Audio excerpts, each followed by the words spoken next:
नमस्कार। आज मैं नहीं आसी सुजीर बर्फी।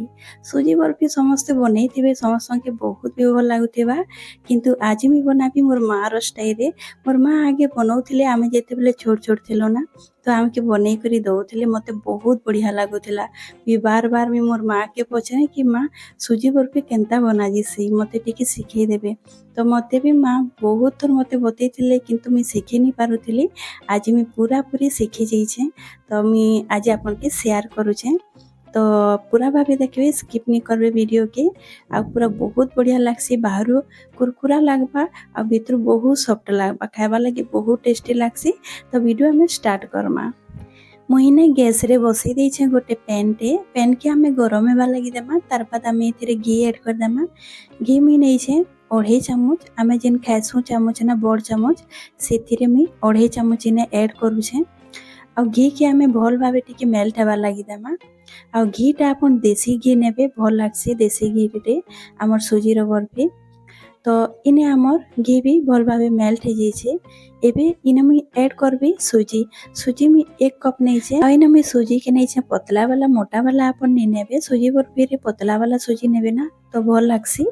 आ इने मुई सुजी देकरी भल भाव भाजी देबी लाइट ब्राउन हेबार जाए टिके तार कलर चेंज हो जिबा आपन बंद कर देबे गैस टाके।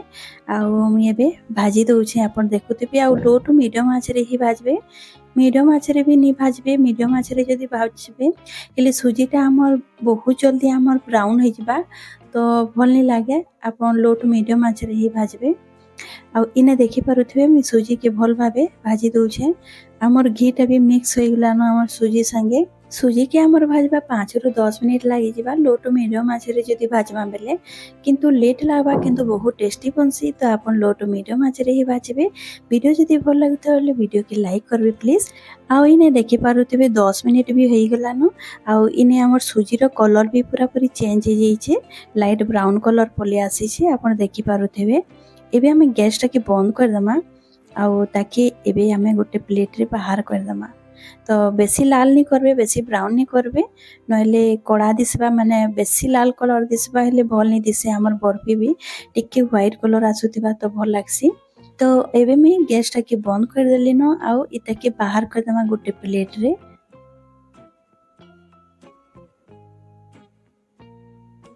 तो इने मी प्लेट नहीं जाइए। एबे मैं ऐड कर देबी आउ ताके हमें फैले देमा। आउ इने देखि पारुथिबे तार कलर केते सुंदर आसीचे। ई कलर आसबार दरकार बर्फी बहुत बढ़िया देसी देखबा लगी सुंदर लागसी। आ मैं ताके फैले दउछे। एबे देखि हमें साइड रे कर दमा आउ तार लगी चीनी सीरा बनामा। तो चीनी सीरा बनाबा लगी मैं सही पैन टाके यूज करूछे। सेथिरे मैं आधा कप पानी ऐड कर देबी। आउ आमे जेतकी सुजी नैथिला तारनु टिके कम मैं चीनी ऐड करूछे। तो देखि पारुथिबे गोटे कप रो टिके कम अछि। चीनी ऐड करी करी आमे इने भल भावे मिक्स करमा चीनी के आउ ताके टिके हल्का मेल्ट हेबा लगी देमा। आपन जेतेबेले चीनी के ऐड करबे ना हाई फ्लेम कर देबे ताकि हमर चीनीटा बहुत जल्दी मेल्ट हो जिबा। आ इने टिके मेल्ट होइतिला तार बाद में इने इलायची पाउडर आधा चामच इने ऐड करिछे। जदि आपन चाहबे बेले गोटा वाला इलायची भी नहीं पारबे। गोटा वाला जदि इलायची नेबे बेले टिके कुटी देबे तार बाद आपन ऐड कर देबे तो तार फ्लेवर बहुत बढ़िया आसी। तो इने इलायची पाउडर में देई करी भल भाबे मिक्स कर दउछे। किंतु इलायची पाउडर और इलायची जदि गोटा वाला नेबे ना तो तार फ्लेवर बहुत बढ़िया आसी। तो मैं कहबे कि आपन गोटा वाला इलायची रो यूज करबे। मोर पाखे गोटा वाला इलायची नहीं थिला तो मैं इने इलायची पाउडरटा ऐड कर देइछे। आ इने देखि पारुथिबे हमर चीनी भी भल भाबे मेल्ट हो गला न। एबे हमें ताके भल भाबे टिके पकामा हल्का टिके चिपचिपा लागबार कथा। तो इने आमर चीनी सीरा भी पूरा पूरी बनी जाइए। मुई हाथ रे टिके चेक करी हाथ रे चिपचिपा लागला। एबे मुई जेन भाजी करी रखी थी सुजीटा इने ऐड कर देबी। आ तुरंत ही आपन मिलाते जिबे। गैस रो आंच टाके आपन लो कर देबे आ मिलाते जिबे। तो एबे तुरंत ही हमें मिलाते जिमा सुजी के आमर चीनी सीरा संगे। आउ इने देखि पारुथिबे आमर सुजी भी चीनी सीरा संगे भल भाबे मिक्स भी हो गला न। आपन ई जगह रे चाहबे बेले काजू के छोट छोट काटी करी इने ऐड करि पारबे। इलायची पाउडर के भी आपन इने ऐड करि पारबे। आउ इने देखि पारुथिबे हमर सुजी भल भाबे मिक्स भी हो गला न।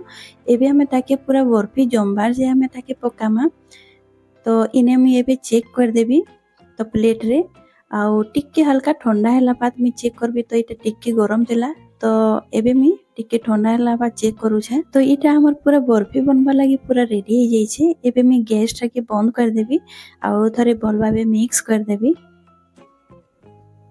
आउ घी भी देखुथिबे भल भाबे छाड़ी देई छे आउ एबे मी गैस टा के भी बंद कर देली न।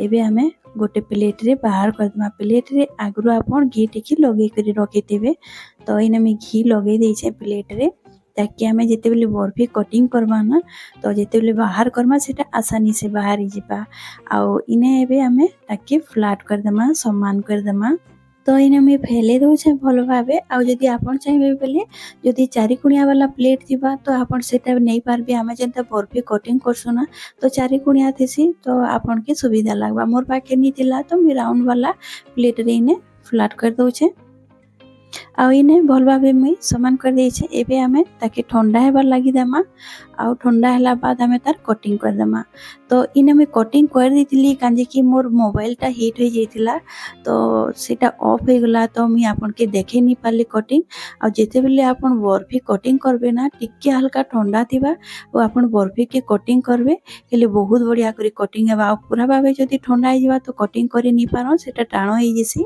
आ इने तार ऊपर मी किछि बादाम आलमंड मुई इने गार्निश कर दउ छे देखबारे सुंदर लागबा आ इने हमर बर्फी पूरा पूरी रेडी हो जाई छे। तो एबे मी आपन के देखौ छी हमर बर्फी तो मैं गोटे के खण करी करी भी देखौ छे भीतर केते सॉफ्ट होई छे आपन देखि पारुथिबे हमर जे चासेनी बनैतिला ना सेटा तार पूरा तार तार करी बाहरु छे आपन देखि पारुथिबे तो बहुत बढ़िया लागसी बाहरटा टिके क्रिस्पी लागसी आ भीतर बहुत सॉफ्ट लागसी आपन देखि पारले ना केते तार बाहरला तो खाइबारे बहुत टेस्टी लागसी। तो आज रेसिपी आपन की आशा करूछे भल लागिथिबा वीडियो जदी भल लागिथिबा प्लीज वीडियो के लाइक करबे शेयर करबे सब्सक्राइब करबे।